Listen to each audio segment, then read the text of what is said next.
हैं वो मिट्टी को जमीन नहीं अपना मकान बना देते हैं।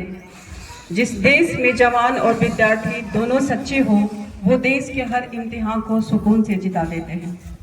आदरणीय पूर्व प्रभावी प्रधानाध्यापक सुरेश सर, आदरणीय सभी अतिथिगण, विद्यालय में उपस्थित सभी शिक्षक भाई तथा शिक्षिका बहनें, सभी अभिभावक तथा मेरे सबसे अजीज मेरे प्यारे बच्चों, आप सभी को गणतंत्र दिवस की हार्दिक शुभकामना। आज के दिन हमारे इतिहास का वो अध्याय है जिसमें देश ने सिर्फ आज़ादी का लुत्फ नहीं लिया बल्कि अपनी पहचान अपने शर्तों पर लिखी। 26 जनवरी 1950 को भारत ने अपने संविधान को लागू करके दुनिया को बताया कि हम एक संपूर्ण स्वतंत्र लोकतांत्रिक गणराज्य हैं। पर यह सफर इतना आसान नहीं था। हमारे देश में लगभग 2 सदियों की गुलामी देखी। अंग्रेजों ने कदमों के नीचे नियमों की आहट दब कर रह गई, पर उन्हीं कदमों में एक आवाज शामिल थी, आजादी की। इस आवाज को गांधी जी ने सत्याग्रह से शक्ति दी, भगत सिंह ने बलिदान से रोशनी दी, नेताजी ने सेना के गुण से हिम्मत दी और लाखों आम नागरिकों ने संघर्ष और त्याग से 1947 में हमें आजादी दिलाई और देश का निर्माण शुरू हुआ। आजादी के बाद भारत के सामने सबसे बड़ी परेशानी हम अपने देश को किन मूल्यों पर चलाए। तब पंडित नेहरू ने राष्ट्र निर्माण की नींव रखी और संविधान सभा ने मिलकर एक ऐसा संविधान तैयार किया जिसमें न्याय, स्वतंत्रता, समानता और बंधुत्वता का आधार रखा गया। संविधान के रचयिता डॉक्टर B.R. अम्बेडकर ने कहा कि एक संविधान चाहे कितना भी उत्तम क्यों न हो, अगर उसे चलाने वाले लोग ठीक ना हो तो वो सफल नहीं होता है। ये बात हमारे विद्यालय पर उतना ही लागू होती है। एक स्कूल भी तभी बढ़ता है जब उसके विद्यार्थी श्रद्धा, मर्यादा और अनुशासन के साथ उसका सम्मान बढ़ाते हैं। इसीलिए आज के पावन अवसर पर मैं कुछ बातें विशेष रूप से कहना चाहूंगी, आप बच्चों से ध्यान से सुनोगे। सबसे पहली बात, अनुशासन। Doctor B.R. अम्बेडकर ने जब संविधान तैयार किया था तब उनका जोर सिर्फ अधिकार पर नहीं बल्कि उन अधिकारों को सही तरीके से चलाने के लिए अनुशासन पर भी था। उनका कहना था कि एक अनुशासनहीन समाज चाहे कितना भी सख्त संविधान रख ले, वो लंबे समय तक जीवित नहीं रह सकता। भारत ने आजादी के बाद भी अनुशासन को ही अपने राष्ट्र निर्माण का केंद्रीय तत्व बनाया।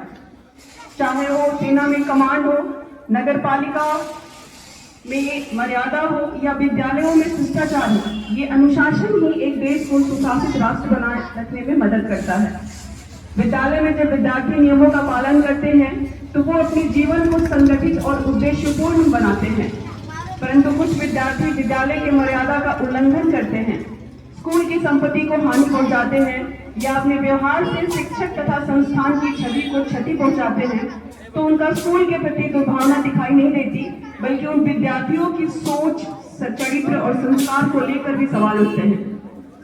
विद्यालय पर सिर्फ उंगली नहीं उठती, अभिभावकों पर भी उठती है कि बच्चों में सही मूल्य और संस्कार नहीं दिया गया।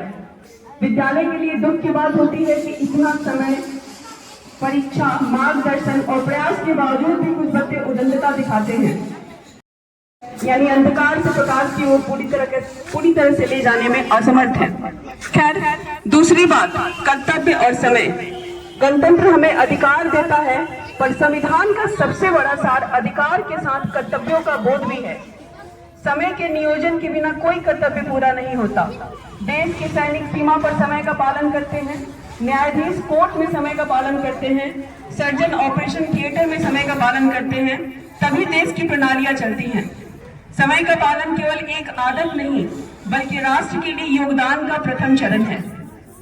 एक विद्यार्थी का कर्तव्य है सीखना, समझना और आगे चलकर देश की प्रगति में योगदान देना। पर यह कर्तव्य तभी सफल होता है जब वो समय का महत्व समझते हैं।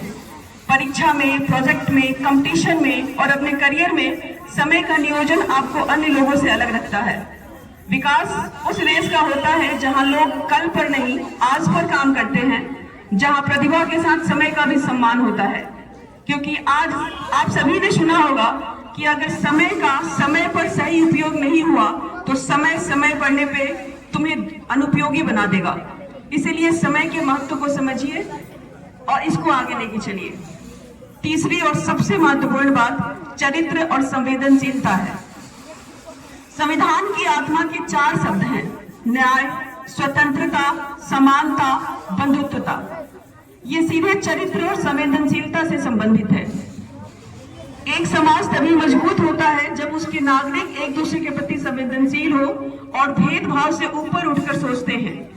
देश में कानून और सेना सुरक्षा दे सकता है, पर समाज को एक सूत्र में बांधने का काम चरित्र एवं इंसानियत ही करती है। ये वो मूल्य है जो ना किताब में बेचे जा सकते हैं, ना किसी लेक्चर में पैदा होता है।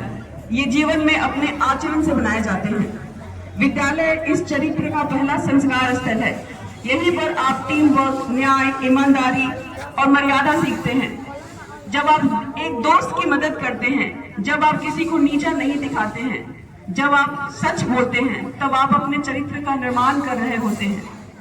आगे चलकर यही चरित्र आपको एक अच्छा डॉक्टर, एक अच्छा वकील, एक अच्छा अधिकारी और सबसे पहले आपको एक अच्छा नागरिक बनाता है।